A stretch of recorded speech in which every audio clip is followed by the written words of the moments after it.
اس کے علاوہ یہ ہے کہ اس سارے ٹریول میں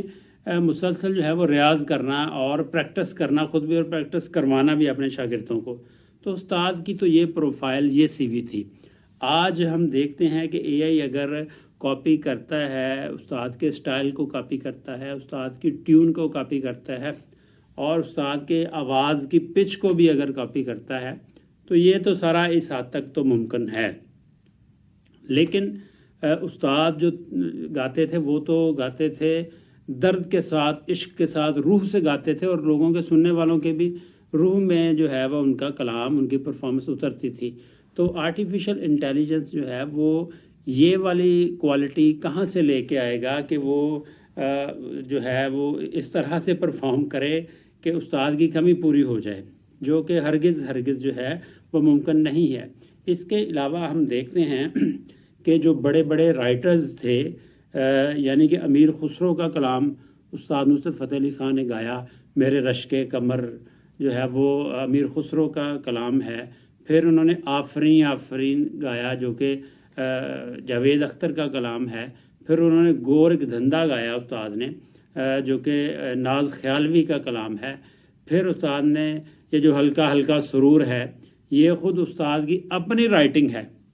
تو اس طرح سے بہت سے کلام ہیں. شہر کے دکانداروں، کاروبار الفت میں سود کیا زیاں کیا ہے تم نہ جان پاؤ گے. اب یہ سارے وہ کلام ہیں جو کہ استاد کے لیے خاص کر لکھے گئے اور استاد نے ان کو پرفارم کیا. آج کا آرٹیفیشل انٹیلیجنس ڈیٹا بیس پہ کمپیوٹر کی جو ہے وہ ہائی اسپیڈ کو یوٹیلائز کرتے ہوئے ریئل ٹائم میں رسپانس کرتا ہے اور یہ بہت سے اداکاروں کو، صداکاروں کو، فنکاروں کو جو ہے اس نے ری بورن کر دیا ہے. ان کی غیر موجودگی میں ان کی پرفارمنس کر دی ہے، لائیو پرفارمنس کر دی ہے اور ابھی اس میں مزید ڈے بائی ڈے جو ہے وہ بڑی ایڈوانسمنٹ آ رہی ہے. لیکن یہاں پہ سوال یہ پیدا ہوتا ہے کہ کیا اے آئی جو ہے وہ اس طرح کے کلام بھی لکھ سکے گا جس طرح کے کلام جو ہے استاد نے لکھے یا استاد کے لیے لکھے گئے. اے آئی وہ کلام کس طرح سے لکھے گا، وہ رائٹ اپ کہاں سے لائے گا اس کو پرفارم کرنے کے لیے. اب استاد کی تو جو بھی غزل، جو بھی قوالی اٹھا کے اب دیکھ لیں، وہ تو بندہ ایک دفعہ جو ہے وہ دنگ رہ جاتا ہے کہ پرفارمنس اور ساتھ میں شاعری. گورک دھندا میں استاد جو ہے وہ کلام کرتے ہیں شکوہ جواب شکوہ والے سٹائل میں رب سے، اور کہتے ہیں کہ جو میں کہتا ہوں مانا تمہیں لگتا ہے برا سا،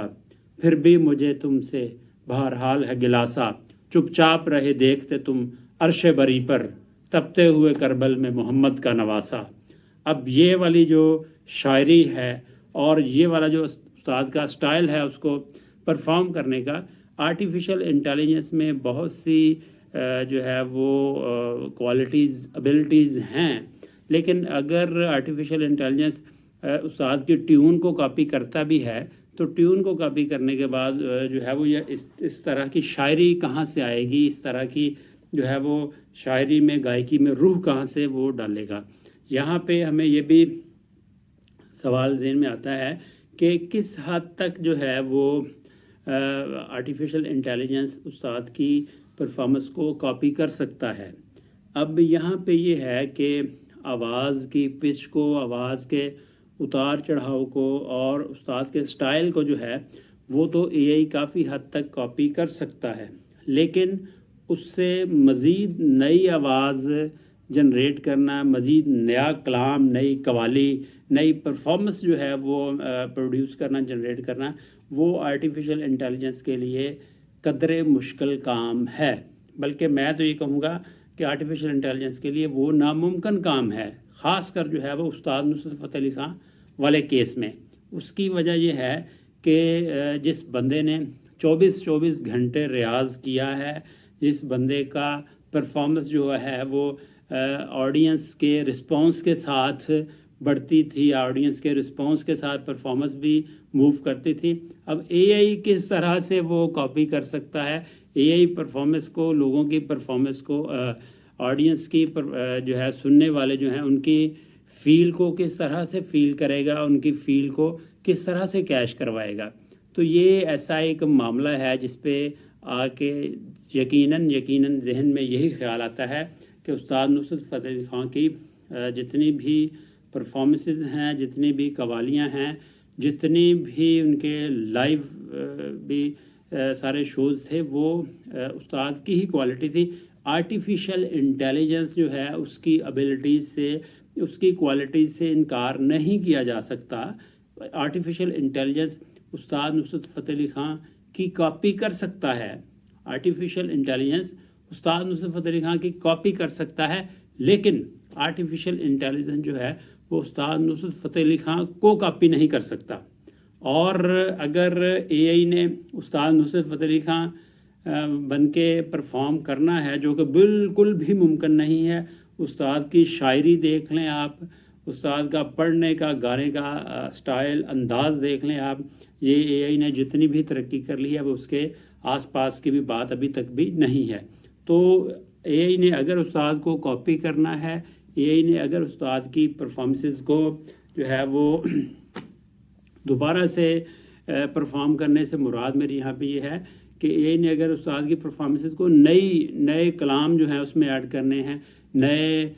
گانے، نئی غزلیں، نئی قوالیاں اس نے ایڈ کرنی ہیں، تو اس کے لیے اے آئی کو استاد کو کاپی نہیں کرنا ہوگا، استاد کے سٹائل کو کاپی نہیں کرنا ہوگا، بلکہ استاد کی پرفارمنسز کو کاپی کرنا ہوگا، جو کہ آڈینس کے رسپانس کے ساتھ اور استاد کے الاپ سے جو ہے وہ بنتی تھی۔ اور یہ اے آئی کے لیے بالکل بھی پاسبل نہیں ہے، بالکل بھی ممکن نہیں ہے۔ ورنہ ہم دیکھتے ہیں کہ بہت سی فیلڈز کے اندر بڑی انوویشن ہو گئی ہے، بہت سی فیلڈز کے اندر اے آئی نے کمانڈ سنبھال لی ہے، اور لوگوں کا کام، پرفارمنسز کا کام، ایگزیکیوٹرز کا کام جو ہے وہ اے آئی نے کرنا شروع کر دیا ہے۔ لیکن جو استاد نصرت فتح علی خان والا کیس ہے، اس میں اے آئی کو میرا خیال ہے کہ ابھی 100 سال مزید لگیں گے استاد کی کاپی کو ذرا بہتر کرنے والے معاملے میں۔ استاد کے پورے سٹائل کو کاپی کرنا اور اس کو فل فلیج جو ہے وہ پرفارم کرنا، وہ اے آئی کی مدد سے، ایز اے استاد کا فین بھی میں کہوں گا اور ایز اے جرنل لسنرز بھی کہوں گا کہ اے آئی کے بس کی بات بالکل بھی نہیں ہے اگلے کئی 100 سالوں میں تک بھی کہ وہ استاد نصرت فتح علی خان کو 100% کاپی کر سکے۔